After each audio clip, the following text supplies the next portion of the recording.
بسم الله الرحمن الرحيم. السلام عليكم ورحمة الله وبركاته. دولة الإسلامية ملك أدوغا كجوكتين ولكن نورلك وأنا سوسو نقطة ونكسن.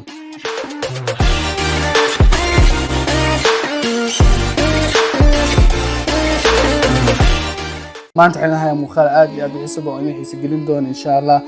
شن شيء وأتميني ودي لا يكلسوني هذا بس أنا سيدر على أوجين كو waxaad sugtaa waqtiga munaasabka ah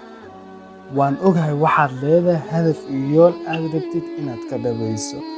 nasiib daro waxaad sugaysaa waqtiga munaasab haddii ay tahay inaad wax samayso haddii aad rabto inaad mashruuc bilowdo haddii aad rabto inaad iskuul bilowdo wax walbo ay tahay hadda bilow waayo ma imaanayo waqtiga munaasabka ah aad sugayso ma jiro qof meel sare gaaray qof guul gaaray qofkaas uu sigaya waqtiga munaasabka ah bilow qof walba wax weyn sameeyay qof walba meel gaaray ma sugin waqtiga munaasabka ah balse wuxuu biloway kadib waqtiga munaasabka ah asaga iska imaanayo labo waxaad samaysaa marmarsiyo maxaad u qaadan weysay koorsadaas maxaad u dhigan weysay iskuulkaas maxaad u seexan weysay xilli hore si aad xilli hore u soo kacdo waxaad u samayn weysay waxaas iyo waxaas mar walba su'aasha lagu weydiiyo qofkan wuxuu leeyahay ma samayn karo mashquul ayaan ahay waxaas ayaan ku mashquulsanahay caruur ayaan hayaa kama gaaro inaad wax dhigto waqti ma haayo marmarsiyo haddaba mid ugu weligaa marmarsiyo ha u raadin guuldarooyinkaaga marmarsiyo u raadi guushaada waa inaad iska daysaa waxyaabaha aanan samaynaynin waayo middaas annaga ayaa nafsadeena ku qancinayno laakiin ma aha wax run ah waxaynu doonaynaa inaan nafsadeena raaligelino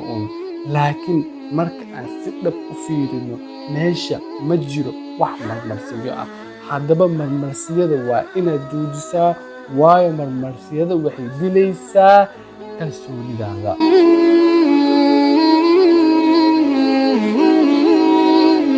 saddex waxaad tahay qof shaki badan go'aan ayaad gaaraysaa haddana waad ka noqonaysaa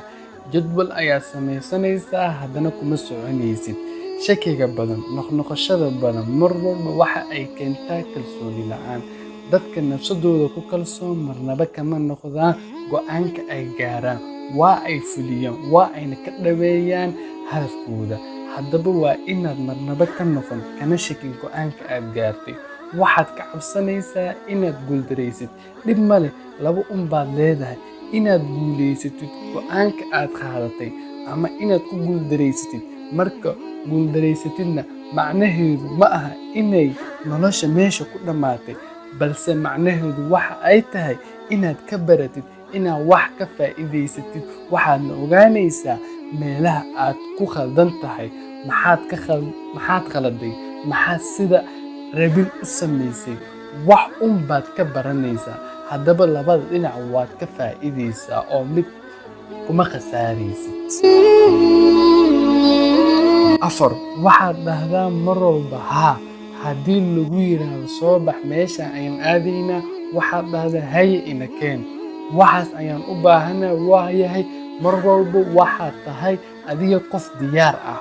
qof aanan qorshe lahayn qof aanan hadafkiisa yooyinkiisa aanan waqti siin mar walba qof wax ku weydiiyo waxaad dhahdaa haa diyaar ayaan ahay xaggeen aadaynaa haa waqtiga kuma xisaabtamaysid nafsadaada ma fiifinaysid haddaba waxaad u baahan tahay mararka qaar inaad dhahdid maya waayo maya macnaheedu ma ahan inaad diidan tahay waa inaad caawisid dadka kale laakiin macnaheedu waxay tahay adiga inaad leedahay hawlo iyo mashruuc aad rabto inaad fuliso waajibaad ayaa ku saaran waajibaadkaas haddii aadan waqti siin goorme ayaad ka dhabaynaysaa kama dhabayn kartid haddaba waa inaad barataa dadka inaad ku dhahdo maya middaas macnaheedu ma aha dadka inay ku nacayaan waa ay ku jeclaanayaan dadku waxay ogaanayaan adiga inaad tahay qof hadaf leh qof qorshe leh qof noloshiisa meel u jeediyey qof og waxa uu u nool yahay. Laakiin marka aad noqotid qof ina keen wax walba ina keen aad noqotid, dadku waxay ku qaadanayaan inaad tahay qof aan waxba ahayn, qof aanan qorshe lahayn, qof nafsadiisa ku fikirayna, qof mar walba diyaar iska ah. Haddaba midaas dadku waxay ku qaadanayaan midaan nafsadiisa ku kalsoonayn. 5 waxaad raadisaa raaligelinta dadkoo dhan. In la raaligeliyo dadka oo dhan ina jeclaadaan waa hadaf aan la gaari karin. Haddaba waxaad u baahan tahay kaliya inaad ka fikirtid wax aad samaynayso. Wax aan anigu samaynayo ma ku faraxsanahay, ma ku qanacsanahay, ma jeclahay. Wax aan anigu samaynayo intaas oo kaliya. Inta kale hadalkooda ku wacaytama ku wax iga sheega waxba igama gelin. Anigu midaas aniga ima khusayso. Qofkii si toos wax igu sheega oo igu sheega si caqli gal ah oo igu yiraahdo waxaas waxaad u baahan tahay inaad iska saxdo. Waxaan fiirinayaa nafsadeeda, waxaan la ii sheegay run miyaa, dhaliisha sax miyaa. Haddii ay sax tahay